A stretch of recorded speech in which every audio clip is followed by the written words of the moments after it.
Hi Virgo, kumusta po kayong lahat? So yan Virgo, maraming salamat po sa walang sawang pagsubaybay sa ating pong mga reading. And kung ikaw ay bago pa lang sa ating channel, mag-subscribe na po kayo. Then i-click mo na rin yung ating notification bell para lagi kang updated sa ating mga bagong upload. So guys, sa mga interesado naman sa ating Friday reading, nasa description box below, yung link ng aking Facebook. Ayan, i-message nyo na lang ako guys, okay? So tingnan natin. Love reading sa'yo ngayong April 2025.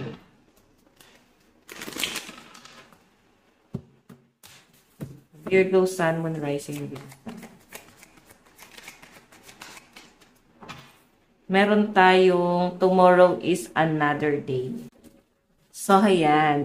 Virgo, lagi mong iisipin na habang may buhay, may pag-asa, huwag ka masyadong magkulong doon sa negative, no? Tignan mo na lang yung mga magagandang bagay na dumarating sa inyo. Magagandang bagay na meron ka pa ngayon.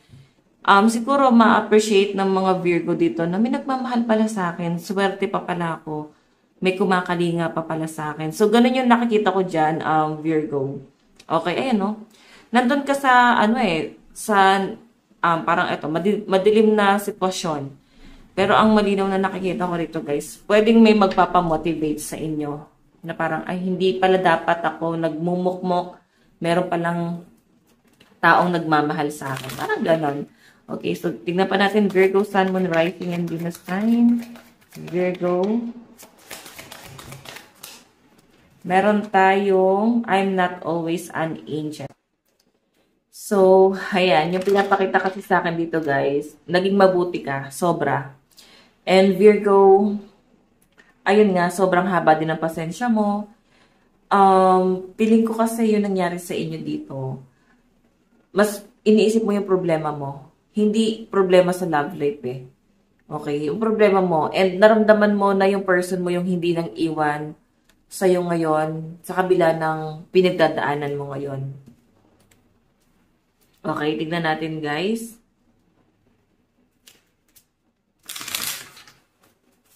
Virgo, Sun, Moon, Rising, and Venus sign. Meron tayong I dare to declare my love. So, kaya parang mas lalalim itong pagsasama na to. Pwedeng yung person mo yung naka-feel na to, Virgo. Pwedeng nung panahong down na down siya, walang-wala siya, ikaw yung katangi-tanging taong hindi nang iwan sa kanya. Ikaw yung tanging tao na nandyan. Okay, so sinasabi lang dito guys, na ayan na nga, I dare to declare my love. So, parang ready na siya na mag-settle down kasama ka. Kasi parang mas napagtanto niya talaga, Virgo, na, alam mo yon talagang sa hirap at ginhawa, nandyan ka. Kaya nga ito, na-appreciate niya ngayon. Parang, nga, ba't ako nadadown? Meron naman pala akong person na nagmamahal sa akin. Meron naman palang taong nagmamahal sa akin na taga-antay sa akin. So, pwede kasing merong toxic na nangyayari sa inyo. Pwede sa career mo. Sobrang naapektuhan ka. Then, eto. Baka person mo yung, alam mo yun, yung tawag dito, parang umaalo. No? Sa ibang words dito kasama sa Bulacan, malalim yung words eh. Parang siya yung nag-aano sa inyo, parang boy baby or nagpapakalma. Yan, nagpapakalma sa inyo. Okay? Tignan natin Virgo, Sun, Moon, Rising, and Venus sign. Meron tayong do not panic. Okay, minsan, hinahabol ka ng anxiety mo. Hindi mo makontrol yung emosyon mo, Virgo. Yan ang nakikita ko sa inyo. Okay. So, baka may mga, minsan baka may mga bagay kang nagagawa sa person mo na hindi na guys tama, hindi na akma dito sa relationship na to. Okay? Na parang kailangan gumawa ka lang muna ng kabutihan. Kasi subok mo na to eh. Subok ka na rin ng person mo. So parang pang forever na nga itong pagkasamang to.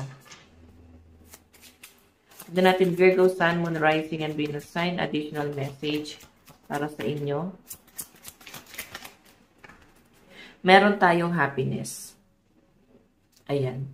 So guys, ang pinapakita sa akin dito, mas piliin yung maging masaya. And I think yan din naman yung napagtanto mo, na gusto mo na lang din talagang maging masaya. Mag-enjoy, mag-relax, kasama yung, alam mo, yung person mo, yung pamilyang binuo nyo. kung meron kayong pamilya. Okay? Pero alam nyo guys, ang nakikita ko sa inyo, parang may nagpapatrigger sa inyo, no? Ayan, insecurity, selos, inggit, ganon. So, pwedeng wala naman talagang problema talaga dito sa relationship na to. So, ang malinaw kasi guys na pinapakita sa akin, lahat to pag-overthink mo. Na parang sinasabi ng person mo, wala namang problema, okay tayo. Huwag mo masyadong isipin, huwag mo masyadong seryosohin. Parang ganyan. Meron tayong forgive. Ayan, oh. 'Di ba? Mas tumitibay yung pagsasamahan nyo kasi may pagpapatawad lagi. May nagpapakumbaba. Okay? Minsan kasi parang ayan, na-feel na baka hindi naman talaga pinahalagahan, hindi naman talaga mahal. So, pwedeng na-feel mo yun eh. Baka hindi naman talaga ako mahal nitong taong to. Nag-overthink ka ng ganon. Baka naman minsan, pag hindi lang nag-text, di ka tinawagan, di ka chinat, nag-overthink ka na. Baka kasi busy lang. 'Di ba? So, nakikita ko mahaba yung pasensya ng person mo. Para dito sa pagsasamang to.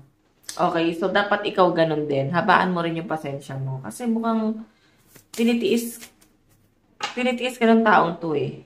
Siguro ikaw ganun ka rin naman talaga. Diba? Tignan natin guys ha. Additional message, love advice. Meron tayong free yourself. So, may trauma ka, may nakikita akong problema na pinagdadaanan ng mga earth sign, mga Virgo. So, feeling ko kasi, hindi mo kino-consider itong relationship niya ng person mo. Kasi nakapokus ka doon sa personal mong problema. Pwedeng sa kaperahan, sa career, or sa family, yung problema mo talaga. Tignan natin, meron tayong express your love.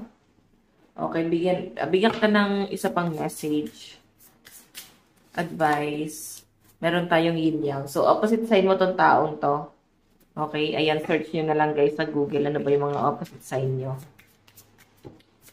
Baka tugma dito sa energy ng person mo. Baka lumabas yung zodiac sign, diba? Additional message. Ano yung message ng person sa'yo? Meron tayong we will be together again. And you came closer than anyone else. Anyone. So, feeling ko, mas magaan yung pakiramdam niya sa inyo. Kaya parang kahit mag-away kayo, maghiwalay kayo, babalik at babalik pa rin sa inyo. So, yun, Virgo, ito lang po ang inyong reading. Maraming salamat again. God bless and love you. Bye-bye.